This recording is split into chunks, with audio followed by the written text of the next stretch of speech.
Welcome to the Dealmaker Uncut podcast, where we speak to some of the UK's most exciting entrepreneurs and hear their investment journeys. We'll discuss the challenges, successes and lessons they've learned along the way, with expert deals commentary from Jonathan Boyers, head of Alvarez and Marsal Corporate Finance, and me, Chris Maguire, executive editor at BusinessCloud. Welcome everyone to the latest episode of the Dealmaker Uncut podcast, powered by Alvarez and Marsal. My name, as always, is Chris Maguire, and I'm the executive editor of BusinessCloud, and I'm joined by the multiple award-winning dealmaker himself, Jonathan Boyers. Jonathan's been involved in deals totaling £5 billion during his long and illustrious career, and he's a managing director and head of Alvarez and Marsal's corporate finance practice in the UK. Welcome, Jonathan. Thanks, Chris. Great to be here. Well, it's great to have you. It's great to have you. And before we introduce our guest, as always, we need to thank What Media, who produced the Dealmaker Uncut podcast. They're the kings of video creation, and we couldn't do it without them. Now, this is the podcast that gets inside the deal. In the first part of today's show, we're going to be interviewing our special guest. After then, we'll have a little break. And in part two, Jonathan will be leaning on his 35 years plus of experience of working in corporate finance to answer listener questions. So without any further ado, Jonathan, who are we talking to today? Thanks, Chris. Yeah, I'm delighted that today we're speaking to Steve Oliver. Steve is best known as the co-founder of musicMagpie. He floated the business in 2021 and then has since sold it at the back end of 2024 to AO. So there's plenty of stuff to talk about with Steve. Welcome, Steve. Welcome. Thank you for having me on. Steve, I'll kick off if I may, because musicMagpie wasn't your first rodeo as well. I want to take you back a long way to you had a business called Music Zone. For the younger members of the audience, you co-founded the business in 2000, grew it to nearly 1,000 staff, nearly, I think, 100 million turnover. It was absolutely flying. I think at one stage the business was worth about 40 million quid and you owned 30% of it. Then, Christmas 2006, the Bank of Ireland effectively pulled the plug on Music Zone, cut your legs off really, by calling your debts in without any notice at all, and you lost a lot. So I want to talk about dark days in your life. But what learnings did you take from that, Steve? I think it is an important context for, what followed in terms of, the first experience into corporate finance world. But first and foremost, I guess, yes, it did end badly from a position of, having done the management buyout, from the founder there, Russ Granger, brilliant trader guy who was sold records on long site market and was a soul DJ at the Hacienda, but he needed me to come in and do the boring bits. And ultimately, as the business grew, we agreed to do a management buyout. It was going great. We were expanding very quickly, but it did go wrong. And, as you've just covered, it was the Christmas of 2006. We were millions of pounds in the bank, actually, for at the point of the bank pulling the plug. We were profitable year to date, but they could see the shift in the industry. So I guess, professional and personal heartbreak was very much the order of the day, and it was very difficult. We were bought emergency fire sale by a division of HMB called FOP, which I think is still around now. So I guess, teaches you, well and truly resilience. You can react in one or two ways. It's fight or flight, isn't it, at that stage? So I did go home and sulk for a little bit. But out of those embers, musicMagpie was born. And I guess, key professional corporate finance lesson was choose your partners carefully, especially your debt partner. You did name them just before, so I will. Bank of Ireland. They were very inexperienced. I think it was their first deal at the time, actually. Out of their new Manchester office. So, it is part of life now and a real sliding doors moment in life. You founded musicMagpie in 2007, so you didn't wait long before you went again. Your co-founder was Walter Gleeson, and you founded it from a garage in Hazel Grove in Stockport. For those people who don't know, what problem were you trying to fix back then? I guess, if you think back to 2007, there was a, very significant recession, a cost of living crisis. There was the run on the banks coming 2007, 2008. So a consumer offer that was basically offering cash for your old, and as the name suggests, we started with CDs, DVDs, games and books. And cash for gold had just started appearing on High Street and a little bit online. But one thing we'd learned at the end of Music Zone was that the margin in new product was very tight, very small, especially in the world of VAT-free websites and supermarkets. But for used product, there was definitely margin to be earned. There was people who were going digital, who were looking to raise cash, and more than anything, probably to declutter. And subsequently, that ended up to be the name of our US business that did the same thing, and aggregated the product from a consumer and allowed them to trade it in one go.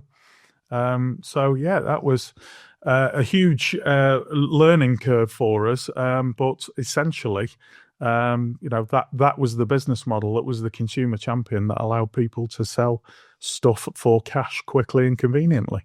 And you took on a private equity investor with NVM in musicMagpie. Yeah. Was that early on in the... No, we'll go back before then, actually, John. We took, so having had the experience I did at Music Zone, it was a valuable lesson. Chris mentioned it earlier. We had a business valuation about a year after the MBO where it was 40 million quid and I owned nearly 30% of it. And, things looked pretty healthy at that stage, but it went wrong. And therefore, when we started scaling and building a business of value, which Magpie was, so having started in 2007, in 2011, I did a cash out de-risk deal basically with LDC.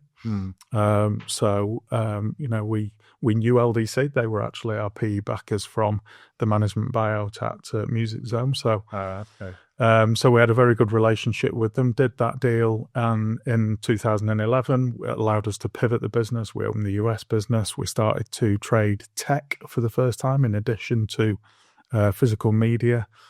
Obviously there's a long tale to be told with any private equity transaction, but MBM then came later in 2015. There's a vote of confidence both ways there with LDC, in that they back you the second time and you took them on as a partner the second time. That's interesting. Yeah, but maybe better the devil, in both directions, absolutely. But yeah, I mean, they did come out of the end of Music Zone clean, in inverted commas, as it were, but very much the relationship was intact. And I think there was a great deal of trust, in particular with, the investment director who was involved at the time. But you'd learned the lesson that you've not made the money until you've actually turned it into some cash. Absolutely. And did that. But then, so just tell the story about the MVM investment. Did MVM buy LDC out? Yeah, effectively. Yeah. I mean, things had been a bit of a struggle. I sometimes compare it to my beloved football team, City. So, and what happened with the Glazers at United, where when you're working with private equity, suddenly you have to service your loan notes and, capital amortization, being paid back. In addition to trying to grow the business, we were trying to pivot it. I mentioned earlier, we were launching in the US. We were also trying to launch branded fashion, which we had to curtail, and then tech as well. So we were trying to really grow the business ambitiously at the same time as servicing private equity. And ultimately that was difficult. It was, things didn't go to plan. NVM came into the business and we did a deal in 2015 where they put money into the business, because an important change in the working capital cycle of the business was when we were buying tech off people, suddenly the cash element was even more emotive. 50 quid for a box of old CDs and DVDs, they didn't really do it, most people, for the cash, and they didn't mind waiting a week or two.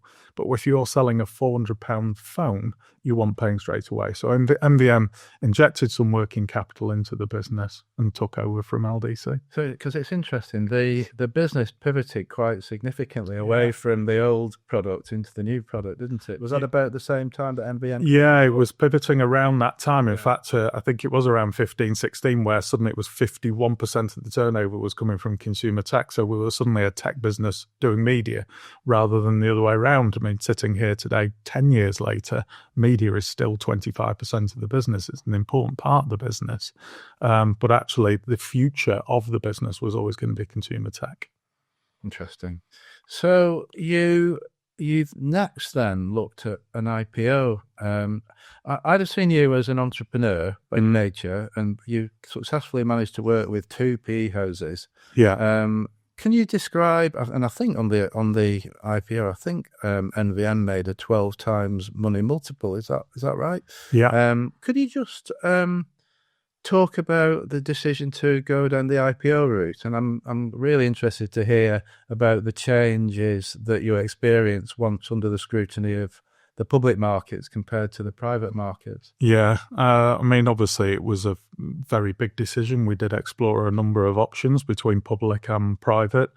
Fast forward into the pandemic, and like many online digital businesses, I hated the phrase at the time because winners and losers suggest that losers have done something wrong, and they hadn't. They were just in the wrong sector at the wrong time. We were the opposite of that. We were in a good place, and it felt like the world had gone digital and gone permanently into digital. So there was a raft of, around that time, Deliveroo went.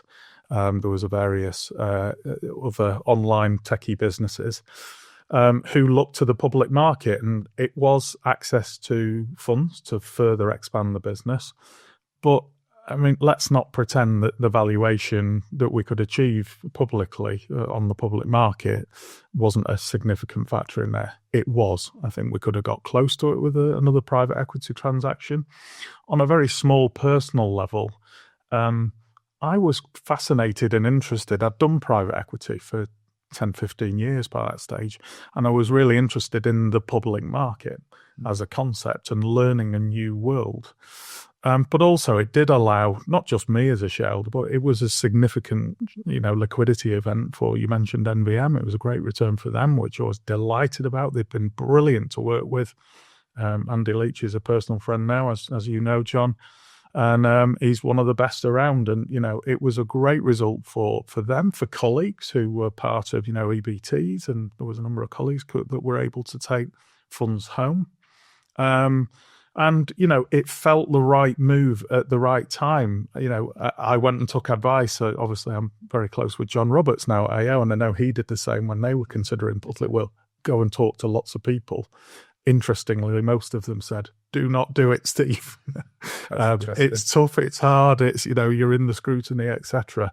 And by gosh, yeah, it's very, very different. It's a completely different world. You go from, by definition of those two words, a private business that is conducted around your table with a small number of people, with an investment director and chair that are very intellectually invested in your business, to a world where you have public institutions who are your shareholders and are backing you, and you speak to every 6 months for about 15 minutes on a video line.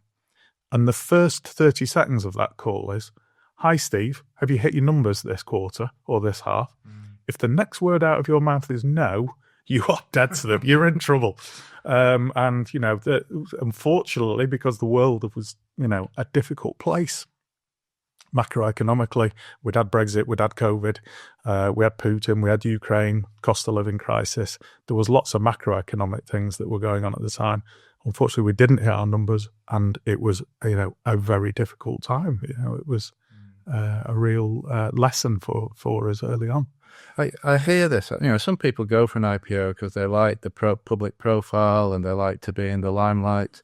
But I do hear this from a lot of people that that you can be subject to the variations of things that are not really under your control. If City lose on a Saturday, the share price might move a bit, because of there's just a whole load of non-related things. Yeah, absolutely. I think singularly, there was a couple of things that my wife was mentioned on a public forum because she'd been a minor shareholder with how we'd structured it, and there was reference to Kath, and that gets very emotive and personal at that stage. Yeah. It's like, I'm a very private person. If you knew anything about Kath,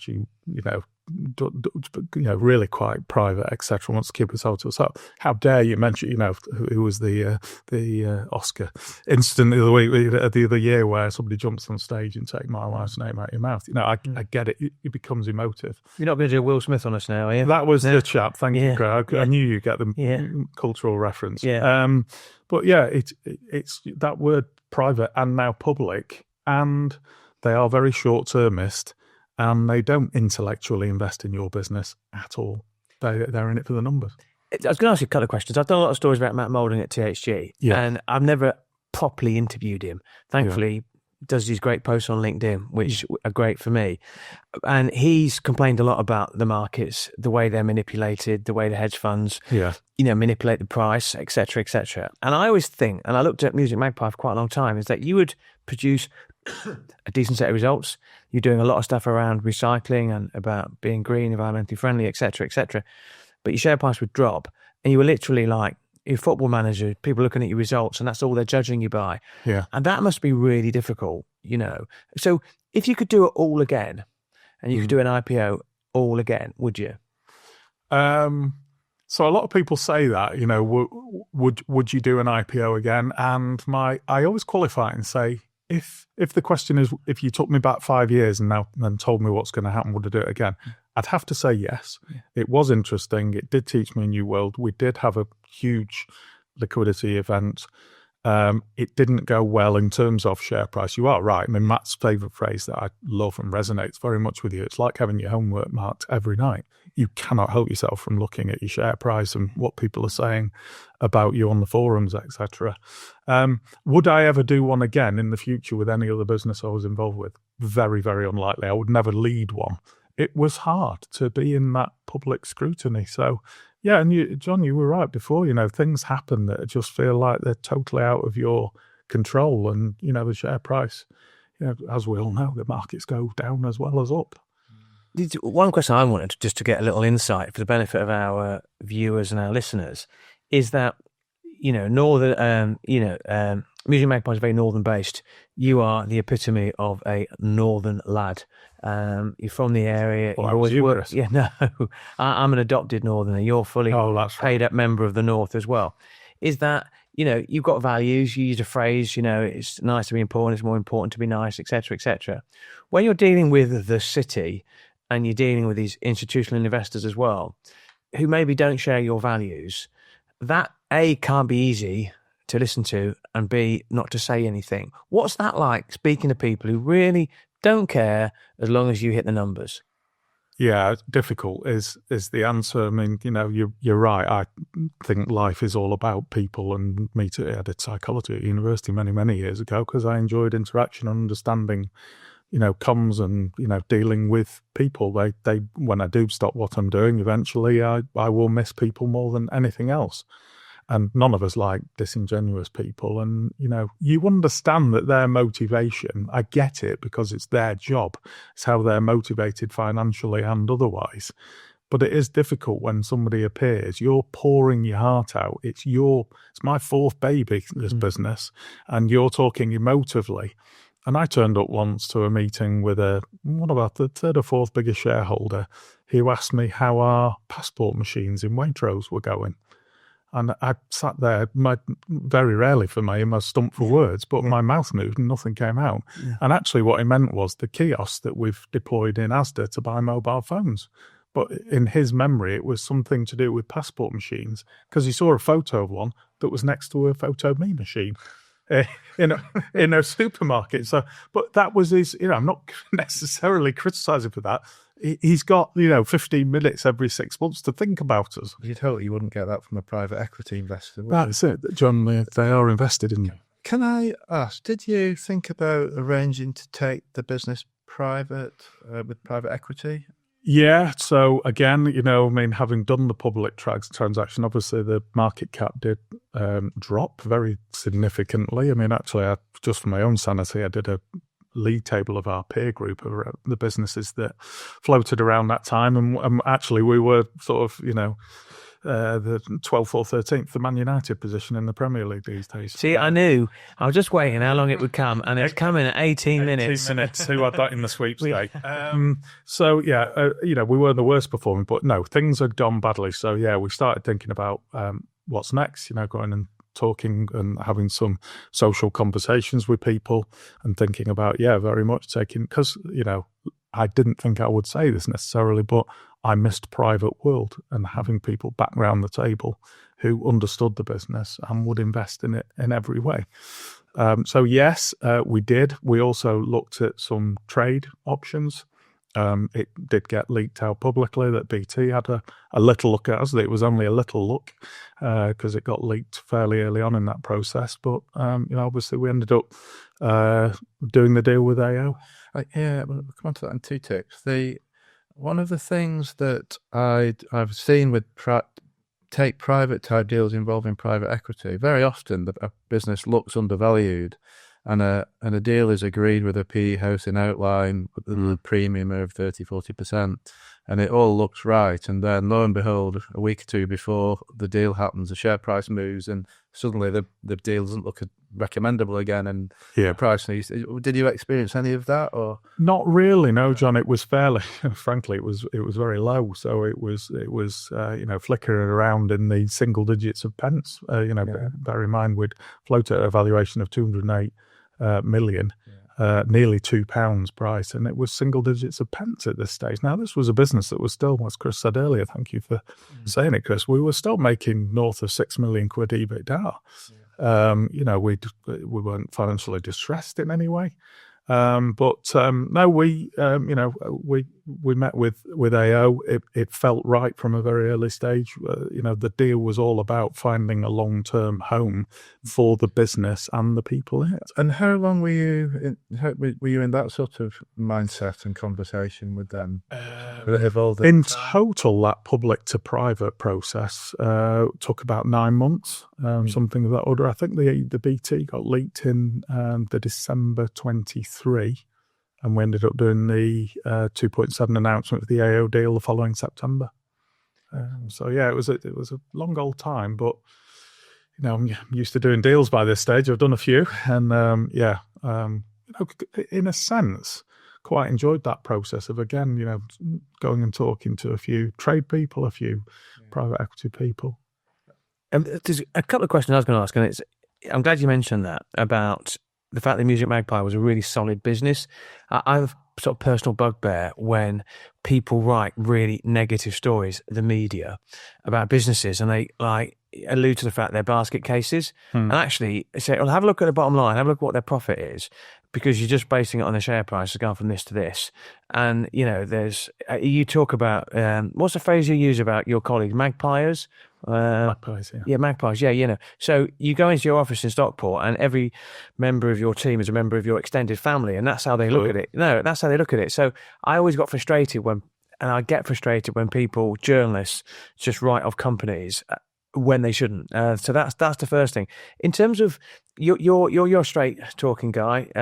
When you see that conversation you're having with BT, you're having conversations with BT potentially about a potential takeover, and then you open up the paper and then the Sky News or whoever has leaked the story because somebody's leaked it to them as well.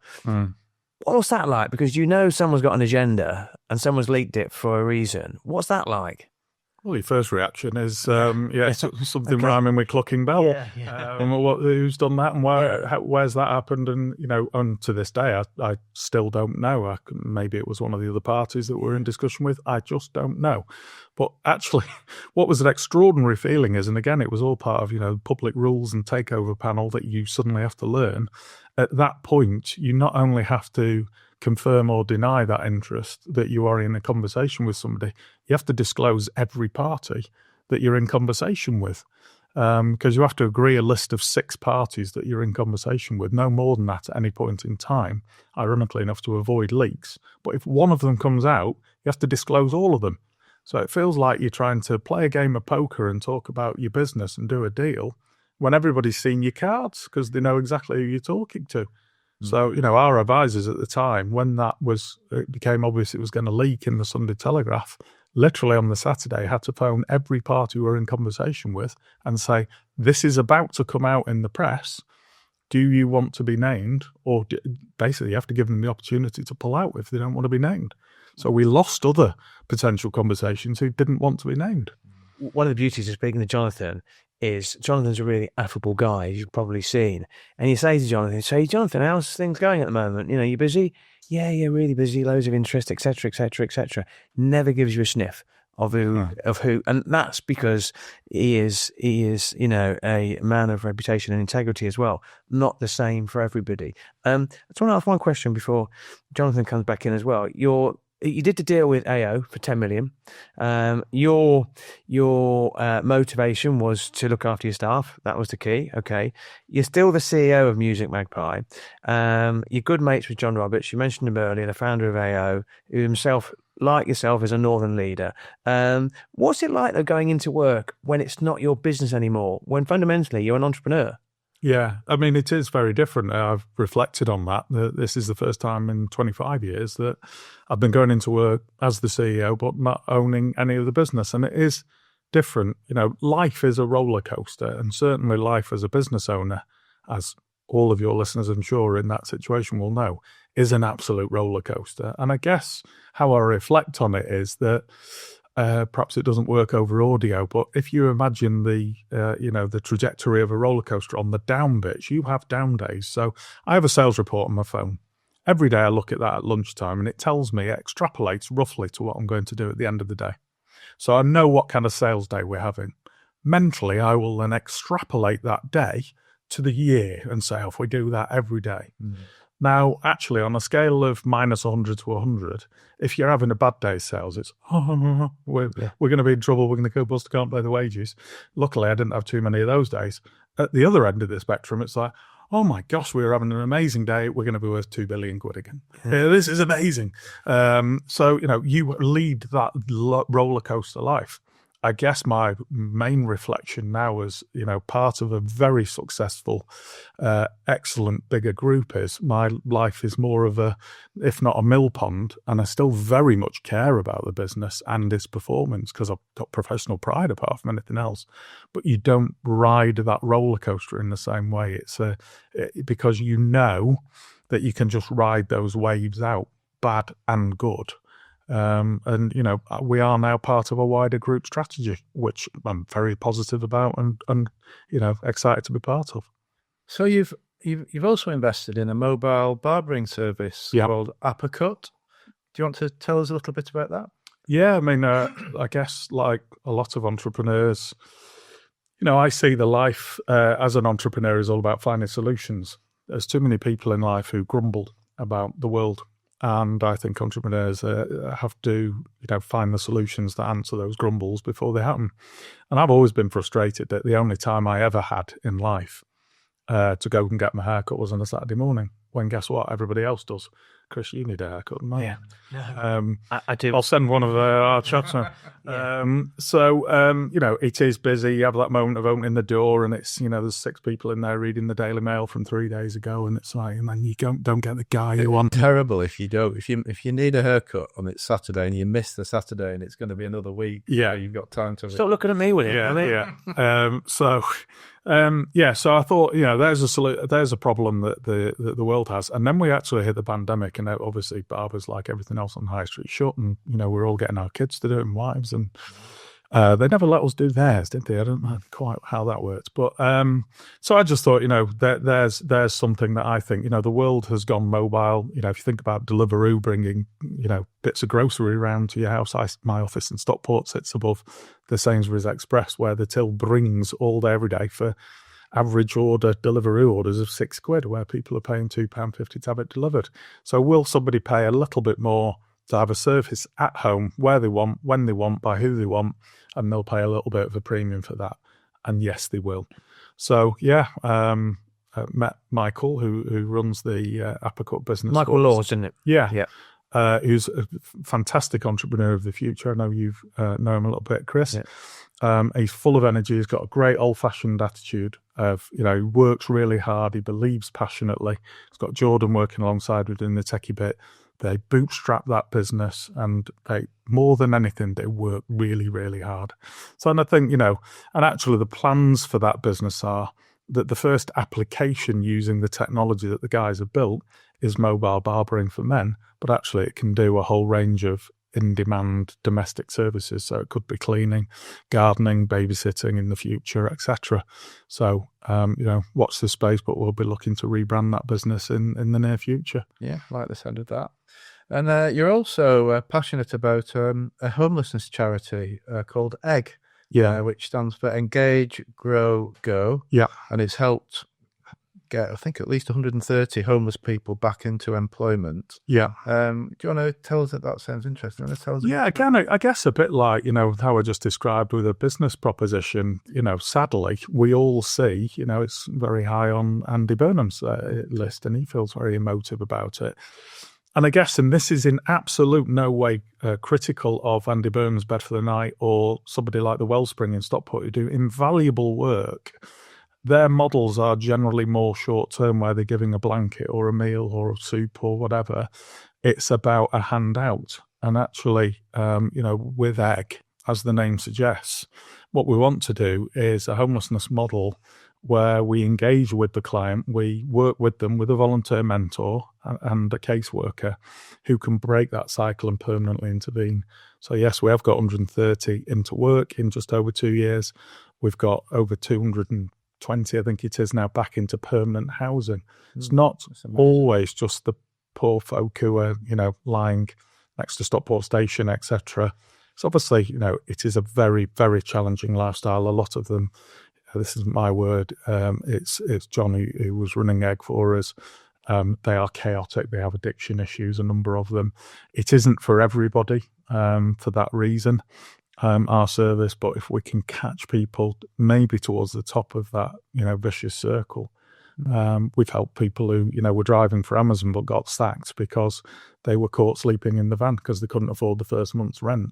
That feels like an easy one to break the chain of. And help them with that first month so they can get into employment and housing. So yeah, it's very rewarding. I am quite the socialist these days and very much believe in, there isn't enough support and help for the least privileged people in our society, and I think it's up to the rest of us decent folk to step up to the plate and help them. Sounds like a great cause. Yeah, it's growing, nicely. We've got some national lottery funding in there alongside a couple of high net worths alongside myself. And yeah, we've got 4 colleagues in Stockport, and hopefully we can, grow the reach of it across Manchester to work alongside other homelessness charities. So I'm going to end with this question, if I may, is that maybe I should have started with this question as well. If I was painting the picture of Steve Oliver, I would say massive family man, married to his wife Kath for many, many, many years. 30 as of last. 30, congratulations. 30, three daughters. Yeah. And the last year's been tough for you because, your beloved Man City have struggled, not won any trophies. In fact, you're picking up a cup, which is something Man City failed to do last year. Oh, dear. But that disappointment that has been in your life for a year has been offset by the fact that you've become a granddad. And just the mere mention of your grandson's name, and it just turns your day around as well. Yeah. So you're at a stage in your life now where it's different to what it was 10 years ago, for natural reasons, for obvious reasons as well. And I think people look upon you. You wouldn't get the, the Lifetime Achievement Awards. You're not on that level yet. You've still got many more years to go, I think. But when you're talking to young entrepreneurs like Michael Laws, and you're talking to up-and-coming, dynamic, thrusting, entrepreneurs as well, what would your advice be to them? I think it always, if I'm giving one single piece. I mentioned it before, and it's what I like about Michael, and I've invested in other businesses where, I've tried to actually also bias those investments towards female-founded businesses. And I know that's a separate conversation topic, which I won't go down, but I think they get a really difficult deal in life. So 2% of VC funding goes to female-founded businesses. Yeah. It's an outrage. Absolutely. So, try and, skew things positively in that direction. But just looking for people who've got the right attitude, who realise that, it is hard. You have to do those hard yards. People, I do a little bit of a presentation now. I did it for the Stockport Economic Alliance we've got, which I chair, and we have an Acorn Alliance. And I did a presentation on perseverance. It's an Alistair Campbell word, actually, for perseverance and resilience. And it's all about the perception of what people think a business owner and entrepreneur, the life that they lead. The Leonardo DiCaprio, with cash and, sitting in a bar and raising champagne glasses versus the reality of there's a guy in a green T-shirt gif, isn't there, who's having a panic attack into a bag. Yeah. And the Pablo Escobar stood in a field, just stood looking at nothing like you do. It's the reality of being an entrepreneur and a business owner versus the perception.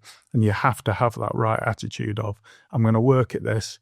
And, you mentioned football, so I will. This is my 45th year of being a City season ticket holder. It's fair to say I did me hardy yards with City. I've been through thin and thinner. And what I always say to Kath is, like City, I came good eventually. Yeah. It just took me a while. Yeah. So, it is the long game, and, it might not work out first time. We started this conversation by talking about a difficult start where ultimately it went wrong. But you have to learn the lessons and take that forward. Work hard, treat people with respect, and trust them. And I think that's one of the biggest lessons as well. I know it's a bit of a cliche, surround yourself with the best talent and the best people who you enjoy going to work with every day. Because a lot of them, a lot of my Magpie colleagues now are personal friends for that very reason. I've been blessed with people. So surround yourself with great people, because actually you'll spend more time with them than you will your wife or your husband or your partner. So, that is how I would decant it into one piece of advice. Steve, we're going to go for a quick break. When we come back, Jonathan and I will be discussing our interview. We can be completely honest as well, because you won't be in the room anymore, and we'll be answering questions from the audience.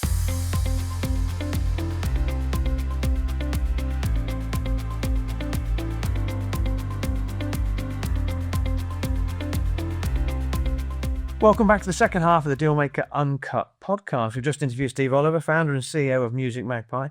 Jonathan, what do you think of Steve and how did the interview went? Well, I really enjoyed that interview. There's a few things strike me about Steve's story. He mentioned it himself, but resilience. So, like many entrepreneurs, the first business didn't work out. He moved on, and musicMagpie went really well. There's an interesting point we talked about when it pivoted. He's innovative. The business had backed a sector in DVDs, which obviously was becoming obsolete, and it pivoted into mobile phones and technology, which again, that entrepreneurial spirit that Steve, I know is Steve's got running through him. They were able to pivot the business, and then the discussion about the IPO and the difference between public markets and being involved with a private equity backer. I think that was really interesting, and not the first time I've heard the sort of feedback that he talked about, feeling a loss, like things were happening to the value of the business that weren't necessarily within his control. So that was all really interesting, and then I suppose it's a nice ending that it's been acquired by a business run by somebody that he's familiar with, and so it's an interesting story. I sort of wonder whether we've probably not seen the end of Steve's career yet. So I'd like to see what happens next, but just a really interesting entrepreneurial story. He's still a very young man, of course. I think one of my favourite stories about Steve is I used to host a Christmas quiz for Ruth Shern, and Steve would always turn up, normally with a couple of ringers like Chris Barry as well, and they'd win it every year. And I've never seen a mild-mannered guy take a quiz so seriously. He has got to win. What I found fascinating about the interview was the fact that we spoke about the IPO that he did, and he got a lot of scrutiny, and he didn't necessarily sit easily on his shoulders. Would he do it again?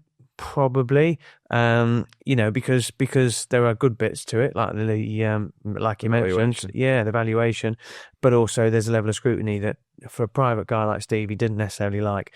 But yeah, great guy, a great business person. So this next section is called Ask Jonathan, when we got some questions from listeners that they want answers to. So the first question is, Jonathan, can you explain what a cash out PE deal is and the pros and cons?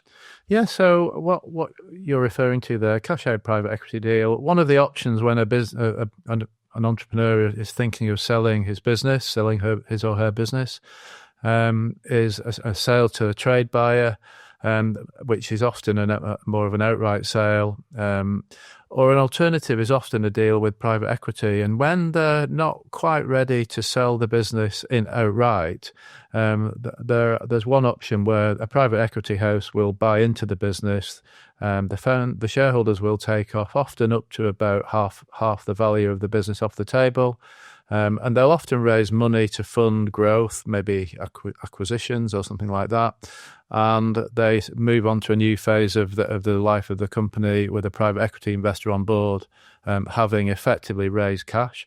Those entrepreneurs are often, having de-risked their personal situation, they're often more ambitious and about what they can do with the business. They can be a little bit bolder with the decision making, particularly if they've got a war chest to do something with. And so those sorts of deals are really common these days. I suppose the cons, if you like, are that you are bringing on another investor into the business. If you're a private company, you will then have another shareholder to work with. They will often require certain controls over the business, and a lot of entrepreneurs are not used to working with the sorts of controls that a private equity investor would need. I think the answer to that is to make sure that enough cash has been taken off the table in order to make the deal worthwhile to do.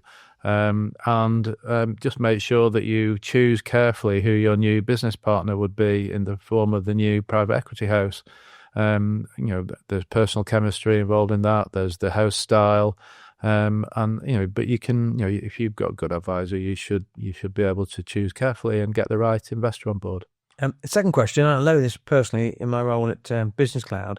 Are you seeing more AI in the deal-making industry? I suppose that could be from a deal-making perspective, from your side, or it could be in terms of companies are potential buyers looking for AI in businesses? Yeah, I suppose, almost every business has technology involved in it these days. And so almost every business has got to think about how AI will change their business proposition.